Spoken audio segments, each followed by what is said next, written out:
Good day to all of you students. Today I shall teach you class 10th history lesson 2nd. Name of the lesson is Nationalism in India and it's a part 3rd of this lesson. Student, it's a part 3rd and our heading is why non cooperation. कि ये non cooperation क्यों? Student, Gandhi ji convince the leaders, Gandhi ji ने जो है leaders को convince किया था that there is a need to start a non cooperation movement. उन्होंने कहा कि अब ज़रूरत ये है कि हमें नॉन कोऑपरेशन जो है आंदोलन शुरू करना है। और ये नॉन कोऑपरेशन मूवमेंट क्या था student? In support of Khilafat as well as for Swaraj, क्योंकि ये खिलाफत के लिए एक सपोर्ट था और अपने लिए जो है इंडियंस के लिए जो है हिंदू के लिए जो वो एक स्वराज था। तो गांधी जी ने कहा कि ये नॉन कोऑपरेशन मूवमेंट स्टार्ट करना है। So why non cooperation movement? In his famous book Hind Swaraj 1909 Mahatma Gandhi declared the British rule was established in India with the cooperation of Indians and had survived only because of this cooperation. Student, in his famous book of Hind Swaraj, Mahatma Gandhi की जो book का नाम था हिंद स्वराज था 1909 में। Student, Mahatma Gandhi ji ने अपनी book में ये डिक्लेयर किया था that British rule was established in India, कि जो अंग्रेज़ों का राज जो भारत में आया था with the cooperation of the Indian, और जो अंग्रेज़ों ने भारत पे रूल किया उसमें जो है इंडियन ने कोऑपरेशन किया था। ये महात्मा गांधी जी ने अपनी बुक हिंद स्वराज 1909 में जो है उन्होंने ये डिक्लेयर किया था कि जो ब्रिटिश रूल जो है जो अंग्रेज़ों ने रूल किया है भारत पे, वो इसलिए हुआ क्योंकि भारतीयों ने उनको जो है कोऑपरेशन किया था, कोऑपरेट किया था। And had survived only because of this cooperation, सिर्फ इसी कोऑपरेशन की वजह से वो सर्वाइव कर पाए। If Indians refuse to cooperate, अगर भारतीय जो है मना कर दें कि हम कोऑपरेट नहीं करेंगे, हम सहयोग नहीं करेंगे, British rule in India will collapse. अगर भारतीय जो हैं अंग्रेज़ों को कोऑपरेट नहीं करते, सहयोग नहीं करते, तो क्या होगा स्टूडेंट? ब्रिटिश रूल जो है वो क्लैप्स हो जाएगा, ब्रिटिश रूल जो है ख़त्म हो जाएगा विद इन ईयर, एक ईयर में। एंड स्वराज वुड कम, और स्वराज आ जाएगा भारत में। How could non cooperation become a moment? और स्टूडेंट, ये जो नॉन कोऑपरेशन है किस तरह से ये आंदोलन बन सकता है? Gandhi ji propose that the movement should unfold in stages, और गांधी जी ने ये कहा कि मूवमेंट को जो है अनफोल्ड करो, इसको फैलाओ। इनकी जो स्टेजेस बनाए उन्होंने, it should begin with the surrender of the title. तो उन्होंने कहा कि इसकी कुछ स्टेजेस हैं कि तभी जो है मूवमेंट का जो है फैलाव हो सकता है, आंदोलन जो है सभी लोगों में फैल जाना चाहिए और सभी लोग इसमें पार्टिसिपेट करें। और ये कैसे होगा? It should begin with the surrender of the titles, कि जो अंग्रेज़ों ने टाइटल दिए हैं वो उनको सरेंडर कर दो। दैट द गवर्नमेंट अवार्डेड, जो गवर्नमेंट ने अवार्ड्स दिए हैं, जो टाइटल दिए हैं वो उनको रिटर्न करो। And boycott of civil service, और उनकी जो सिविल सर्विसेज हैं उसको बॉयकॉट करो। आर्मी है, police, court, legislative council, schools, foreign goods, इन सबको बॉयकॉट कर दो। गांधी जी ने कहा उनके जो अवार्ड है उनको वापस कर दो, सिविल सर्विस छोड़ दो, आर्मी से छोड़ दो, उनकी पुलिस में से निकल आओ, कोर्ट जो है उनको छोड़ दो, लेजिस्लेटिव काउंसिल छोड़ दो, स्कूल्स को बॉयकॉट करो जो अंग्रेज़ों के स्कूल हैं, और जो अंग्रेजी कपड़े हैं, जो फॉरेन गुड्स हैं, उन जो चीज़ें हैं विदेशी चीज़ें हैं उनका बॉयकॉट करो। Then in case the government use repression a full civil disobedience campaign would be launch. Then in case the government use repression, फिर अगर जो है गवर्नमेंट इस केस में जो है रिप्रेशन जो है यूज़ करती है, वो जो है अत्याचार करते हैं, तो क्या होगा? Full civil disobedience campaign would be launch. अगर फिर जो है गवर्नमेंट जो है तंग करती है लोगों को, तो क्या होगा? सिविल डिसोबीडियंस जो है उसको लॉन्च किया जाएगा। Through the summer of 1920 Mahatma Gandhi and Shaukat Ali toured extensively mobilising popular support for the movement.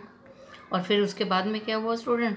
1920 में महात्मा गांधी और शौकत अली जो है वो तो टूर पे चल पड़े, और वो सब लोगों से मिले और उन्होंने लोगों को इकट्ठा किया और उन्होंने लोगों को बोला सपोर्ट फॉर द मूवमेंट, के आंदोलन के लिए सपोर्ट करो। Many with in the Congress were however concerned about the proposal. Many with in the Congress, कहते कांग्रेस के अंदर भी जो है बहुत सारे ऐसे लोग थे जो कंसर्न थे इस प्रपोजल के लिए, वो मान गए इस बात के लिए।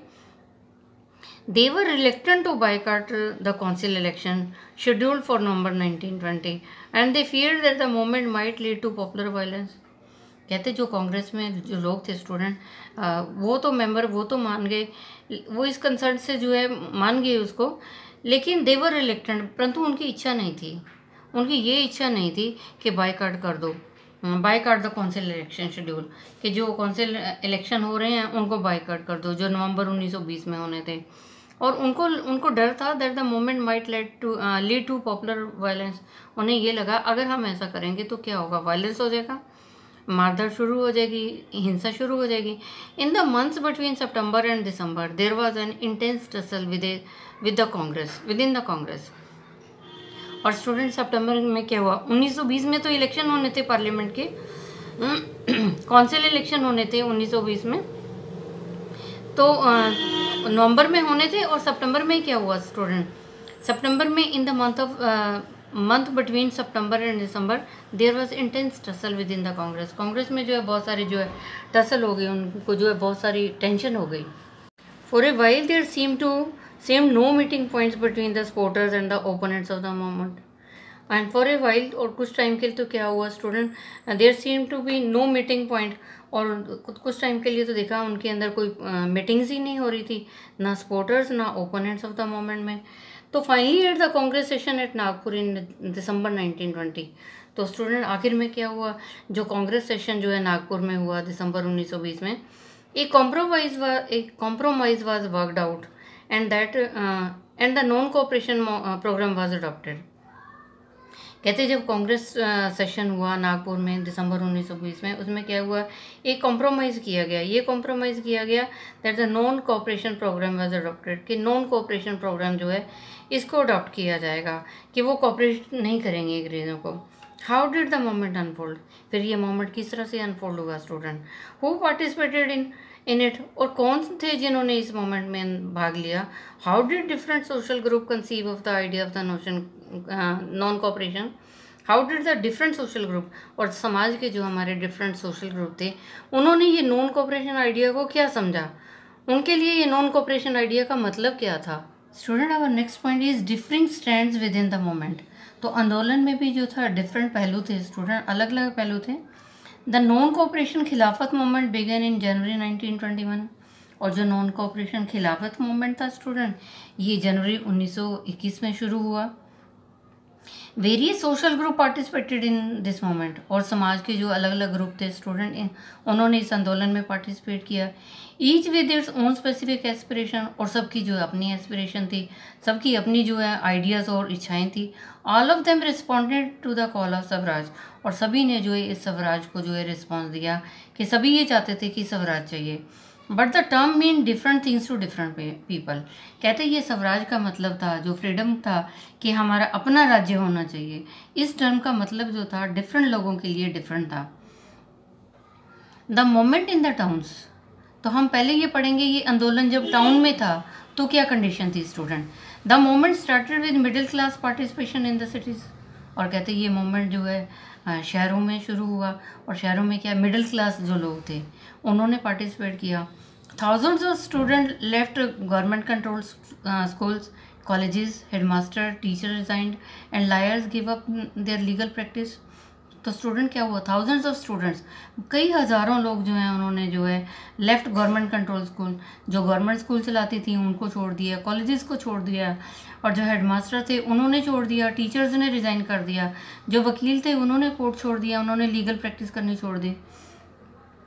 The council elections were boycotted in the provinces except Madras, where the Justice Party, the party of the non-Brahmins, felt that entering the council was one way of gaining some power, something that usually only Brahmins had access to।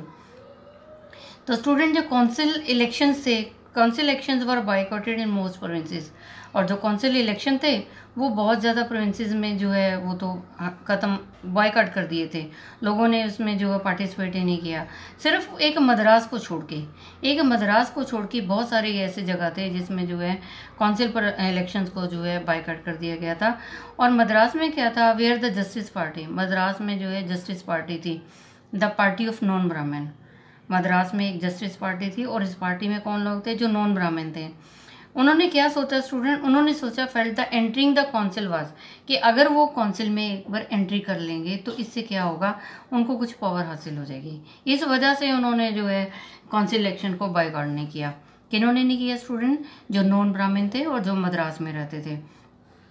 उन्होंने कहा अगर हम council में enter करेंगे तो हमारी power बन जाएगी, and something that usually only Brahmins had access to, और कहते कुछ जो है समथिंग दैट यूजुअली कुछ जो है उनको हासिल हो जाएगा जिसको सिर्फ जो है ब्राह्मण जो है हासिल कर सकते हैं। The effects of the non cooperation movement on the economic front were more dramatic, और कहते ये जो नॉन कोऑपरेशन मूवमेंट्स चालू तो कर दिया स्टूडेंट, लेकिन इसका असर जो था ना, जो आर्थिक स्थिति थी उस पर भी एक ड्रामेटिक था उसका। मतलब इकोनॉमिक कंडीशन में क्या हुआ, फॉरेन गुड्स वर बायकॉटेड, जो विदेशी चीज़ें थी उनका बायकॉट कर दिया। लिक्वर शॉप वर पिकेटेड, और लिक्वर शॉप जो है उनको बंद कर दिया गया। And foreign clothes बर्nt in huge bonfire, और जो विदेशी कपड़े थे उनको जो है आग में जला दिया। तो स्टूडेंट क्या हुआ, इकोनॉमिक इफेक्ट क्या हुआ कि विदेशी जो चीज़ें थी उनको बायकॉट कर दिया, और जो लिक्वर शॉप थी वहाँ जाके प्रोटेस्ट किया और उनको बंद किया, और जो फॉरेन कपड़े थे उनको जला दिया गया। The import of foreign clothes halved between 1921 and 1922, और जो इम्पोर्ट ऑफ द जो कपड़े जो है बाहर से ख़रीदे जाते थे स्टूडेंट, जो विदेशी कपड़े थे वो जो आधे हो गए। 1921 से 1922 तक जो है जो इम्पोर्ट किया जाता था उसका जो है वो 50% हो गया था। It's value dropping from ₹102 crore to ₹57 crore, और जो उनका जो बाहर से सामान इम्पोर्ट आता था स्टूडेंट, जो कपड़े खरीदा जाता था उनकी वैल्यू भी ड्रॉप हो गई। पहले उनकी वैल्यू जो थी 102 करोड़ थी, उसके बाद में जो है 57 करोड़ हो गई। In many places merchants and trader refuse to trade in foreign goods, और बहुत जगह पे तो जो व्यापारी थे, ट्रेडर थे, और उन्होंने जो है मना कर दिया कि हम विदेशी चीज़ों का व्यापार ही नहीं करेंगे। और फाइनेंस फॉरेन ट्रेड, और जो फाइनेंस भी नहीं करेंगे वो फॉरेन ट्रेड के लिए। As the boycott movement spread and people begin discarding imported clothes, और कहते हैं जिस तरह से उन बॉयकॉट मूवमेंट शुरू हो गया कि लोगों ने हर चीज़ को जो है बायकॉट करना शुरू कर दिया, उनको यूज़ करना बंद कर दिया, तो लोगों ने क्या किया, डिस्कार्ड कर दिया इम्पोर्टेड क्लोथ्स को कि हम इम्पोर्टेड कपड़े नहीं पहनेंगे। और उन्होंने क्या बोला, वियरिंग ओनली इंडियन वंस, उन्होंने कहा जो इंडिया में कपड़े बनते हैं हम उन्हीं को ही पहनेंगे। Production of Indian textile mills and handlooms went up, और फिर इससे क्या हुआ, जो प्रोडक्शन और जो इंडियन टेक्सटाइल में जो प्रोडक्शन थी कपड़ों की मिल में और जो हैंडलूम थे वो ज़्यादा इंक्रीज हो गई। But this movement in the city gradually slow down for a variety of reason, परंतु स्टूडेंट शहरों में क्या हुआ, ये मूवमेंट जो है कोई ज़्यादा तेज़ी से नहीं चल रहा था, वो स्लो डाउन था क्योंकि कुछ कारण थे। कुछ कारणों की वजह से जो है शहरों में जो है ये मूवमेंट जो है ज़्यादा स्पीड से नहीं था, लोग ज़्यादा परवाह नहीं करते थे। क्या कारण था student, khadi cloth was often more expensive than the mass produced mill cloth and poor people could not afford two by it. Student उस समय जो खादी कपड़ा था वो बहुत महंगा था, देन द मास प्रोड्यूस मिल, जो मिल में जो कपड़ा मिलता था उसकी बजाय जो खादी जो कपड़ा था वो बहुत महंगा था। एंड पुअर पीपल, जो गरीब लोग थे वो खरीद ही नहीं पाते थे खादी को, और खादी जो है इंडिया में बनता था और इंडियन था, तो ये प्रेफर किया कि खादी पहनो, लेकिन खादी जो है लोग खरीद नहीं पाते थे, गरीब लोग थे बहुत सारे। How then could they boycott mill cloth for too long, फिर वो कितने लंबे टाइम तक जो है वो मिल्क क्लॉथ को बायकॉट करते हैं, क्योंकि जो मिल्क क्लॉथ, जो अंग्रेज़ों की मिल्क क्लॉथ थी उनके कपड़े सस्ते थे और खादी जो है महंगा था।